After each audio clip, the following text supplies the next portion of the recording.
Birkenstock is the most famous comfort sandal in the world. Podiatrists have been recommending it for decades. But here's the truth, it's not even close to being the best sandal for foot pain, and by the end of this video, you'll see exactly why. Summer's here, everyone's traveling, getting the most out of the weather, walking way more than usual, and you want to be wearing a sandal with your summer outfits. By the end of this video, you'll know exactly which sandal suits your foot and your pain, whether that's plantar fasciitis, bunions, Achilles pain, midfoot arthritis, flat feet, or a narrow foot that swims in every comfort sandal you've ever tried. These are my top sandals I recommend to my patients in clinic. For each one, I'll tell you the features that matter, what conditions it's good for, who should get it, and who should avoid it. A couple of these are pretty niche and might only be available in certain countries right now, but they're worth knowing about before they start shipping worldwide. I'm Paul, a British-trained podiatrist based in Singapore, and every day in clinic I see women dealing with foot pain that started with the wrong pair of sandals. Let's step into it. Before we start, two things worth knowing. Arch support is good and most people shop for it. But a thing a lot of people don't consider is the pitch of the sandal. That's the height difference between your heel and your toes. And it makes a lot of difference for staying comfortable throughout the day and for foot pain. Pitch often matters more than arch support, and you'll see why as we go. And I'll give each sandal a step budget. That's how many steps I'd recommend walking in that type of sandal, to guide you on which one are better for walking and which ones are a bit more fashionable. Because not every sandal is good for everything. Let's start with the one you already own or nearly bought, the Birkenstock's Big Buckle Milano. Structurally, this is a 9 out of 10. It's really rigid, it's really firm, it's got that classic Cork footbed, barely any flex even at the toes. And I do like the Milano over the classic Arizona for one reason. The back strap. Being attached to the foot means your toes aren't gripping to keep it on, and you can actually walk heel to toe. Now you're probably thinking, firm Cork footbed, famous arch support, this must be great for foot pain. Here's the thing, it looks supportive, but when you measure it, that arch is about a 3 out of 10 in height. We'll be comparing all of these across the shoes today, so watch out for that. And the pitch, the thing I told you to listen for, is 3 millimeters at most. The whole sandal is flat with absolutely no rocker. People believe it's supportive. It's actually not that supportive. Who it suits, it comes in regular and narrow widths, which very few sandals offer. So narrow feet get a rare look in, and the sole lasts for years, and it can be resold at a cobbler. Who should avoid it?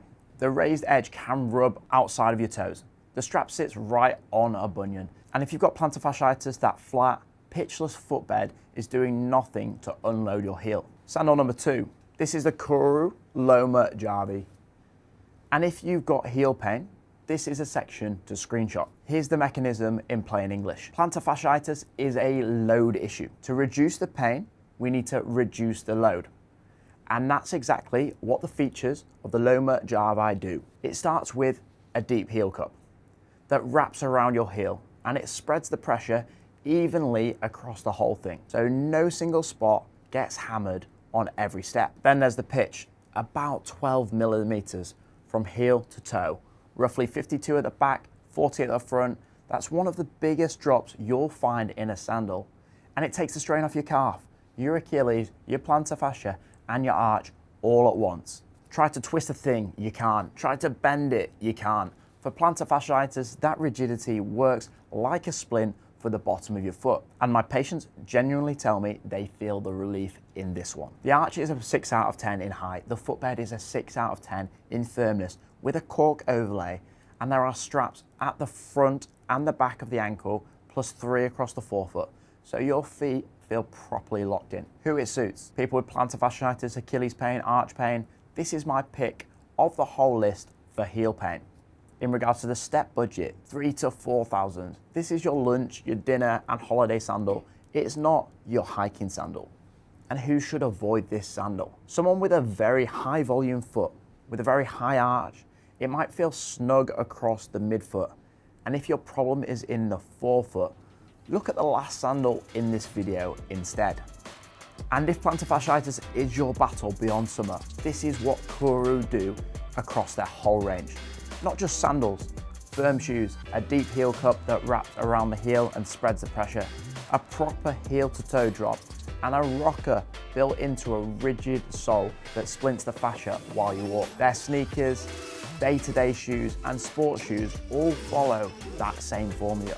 I saw this play out in clinic recently. A patient of mine has been fighting plantar fascia pain, and it flared badly over a weekend in the wrong footwear. On the Monday, just by switching into the Loma Jarvi, her pain went from a 5 out of 10 down to a 1 out of 10. Nothing else changed, just a more stable sandal that's actually suited for plantar fasciitis. And Kuru make it easy to test this on your own feet. They offer a 91-day trial period. You can walk in them, work in them, live your life in them, and if you're not feeling the difference, you get a full refund. No questions asked. The link to their shoes is in the description. Sandal number 3, the Vionic Bella Toe Post. This is lightweight, minimalist. It comes in a lot of cute designs, and unlike most Thong style sandals, this one refuses to be flat. There's around a 5mm of pitch, and it has a prominent arch, about a 7 out of 10 in height. One of my patients with plantar fasciitis wears this to work here in Singapore because it's smart enough for the office and minimalist enough to match everything. My fiance signed off on this look as well, and trust me, that's a higher bar than any podiatry exam. One thing to know about the toe post style, it changes the way you walk. Your toes grip slightly to keep it on. So for longer walking days, it's not the one. But for going to the pool or out for dinner, it's going to be fine. Step budget, I'm gonna say about 3,000 steps. Why did the Vionic arch kill some people's feet? Because arch support is a generalized shape. If your arch sits further forwards or further back than the shape assumes, or you've got an extra bone in the arch called an accessory navicular, that 7 out of 10 arch pushes into exactly the wrong spot. It's not that the Vionic is bad, it's that their arch isn't your arch. So who does this suit? People suffering with posterior tibial issues, like plantar fasciitis, and who should avoid it? People with very flat feet, anyone with an accessory navicular, and anyone planning a 10,000 step day. Quick one, if you're enjoying this video, make sure to subscribe. I've got videos coming up on the top shoes ladies can wear to weddings and the best flats for the office. Now, if you've got a narrow foot, you've probably been shouting at your screen this whole video. The next one's for you. The Ecco soft sandal. Every podiatrist approved sandal list is built for wide feet, and narrow-footed women get left flapping around in all of them. Not this one. The toe box and midfoot run narrow, and that's the point. If you've got a slim foot and a higher arch, this fits like a shoe rather than a platform with straps. And here's my favorite thing about it. If you press the footbed with your thumb and it feels like a 9 out of 10 for firmness, you stand on it and it feels like a 5 or 6. Because the build is soft and shock absorbing when it touches you. It barely twists, but the toe box actually flexes where your toes bend. Biomechanically, it's the best mover of the whole lineup. Now, the number that proves the point I made at the start, the arch support. It's got about a 1 out of 10, basically none, but the pitch is about 8 to 10 millimeters with a gentle rocker, and that pitch is what takes the strain off your arch and your Achilles.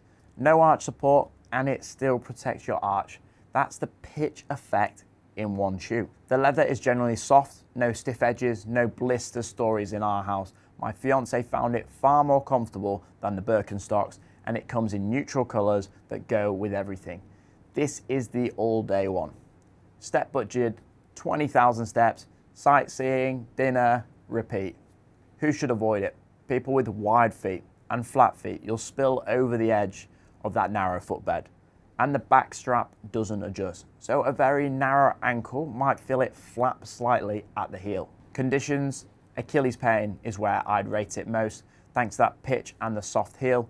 And if you're a bit older and worried about your balance on holiday cobblestones, this one and the last sandal today are the two that feel most like being in a proper shoe. But what if you want support that doesn't look like a support sandal at all? The Baird Turnstone. Baird is an Australian brand, started by a podiatrist, and this is the sandal my fiance reaches for when we're going out for lunch on holiday. It's done thousands of steps, plenty of times, without a single complaint. And she's had complaints in firmer strap sandals that ended our days early. Step budget, looking at about 7,000 to 10,000 steps. Here's what's hiding under the good looks. The footbed is a 7 out of 10 for firmness with an 8 to 10 millimeter pitch. And it's shaped like someone who understands feet actually designed it. There's a met dome, a little raised pad that sit behind the ball of your foot to take pressure off the forefoot. There's a cuboid notch, a contour under the outside of your foot that stops you feeling like you roll off the edge. If you've ever gone over on your ankle, that lateral support is exactly what you want in a sandal. The leather is so soft, it just doesn't rub, and the buckles sit wide without pressing in. Her foot is wide through the forefoot and through the arch, and it's the sandal she calls comfortable without being asked. The arch is moderate, a 5 out of 10, perfect if you've got a lower arch. If you've got a high arch, you probably won't feel it at all. Who it suits: people with arch pain, forefoot pain, anyone post-ankle sprain, and anyone who refuses to wear something that looks orthopedic. Who should avoid it?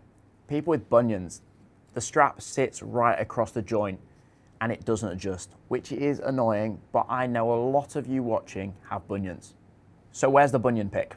It's the last sandal, the Anatomicore Labs sandal. This is one of those niche ones I mentioned at the start. You may not find it in your country yet, but keep it on your radar because nothing else today does what it does. The headline, it's got a 10 millimeter pitch, the highest heel of the whole list after the Kuru. Built into a firm EVA sole, a 7 out of 10 that you can't twist with a proper rocker. It rolls you from heel to toe beautifully.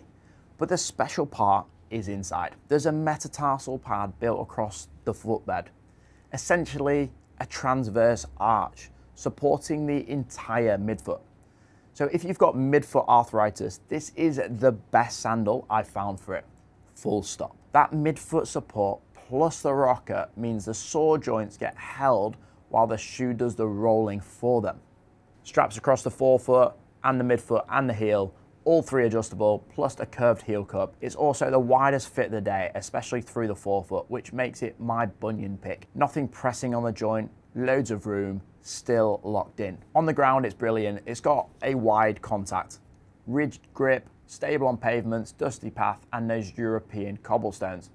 Along with the Ecco, it's the one I'd point at if balance is on your mind. It fits true to size, the footbed is smooth, and I couldn't find a rub point on it. Who should avoid it? Narrow feet will swim in it. And if you've got a very flat foot, all that midfoot support may feel a lot on day one. So make sure to break it in around the house first. The same rule as any firm sandal. Conditions wise, midfoot arthritis first. Bunions, plantar fasciitis too, thanks to that heel cup and that pitch. Step budget, 15,000, maybe 20. So now you know which sandal fits your foot and your pain, not just your outfit. Heel pain, the Kuru, Loma, Jarvi. Midfoot arthritis or bunions, the Anatomicore sandal.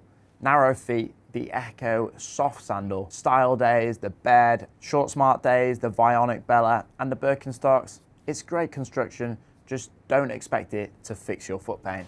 And here's the honest truth, a lot of sandals on this list won't last all day walking. Sandals are a great option for holidays, but a closed-in sports shoe is going to be best for those longer days. And if you want the best shoes for summer walking, you need to check out this video. A question for the comments. A lot of you have been asking about closed-toe sandals.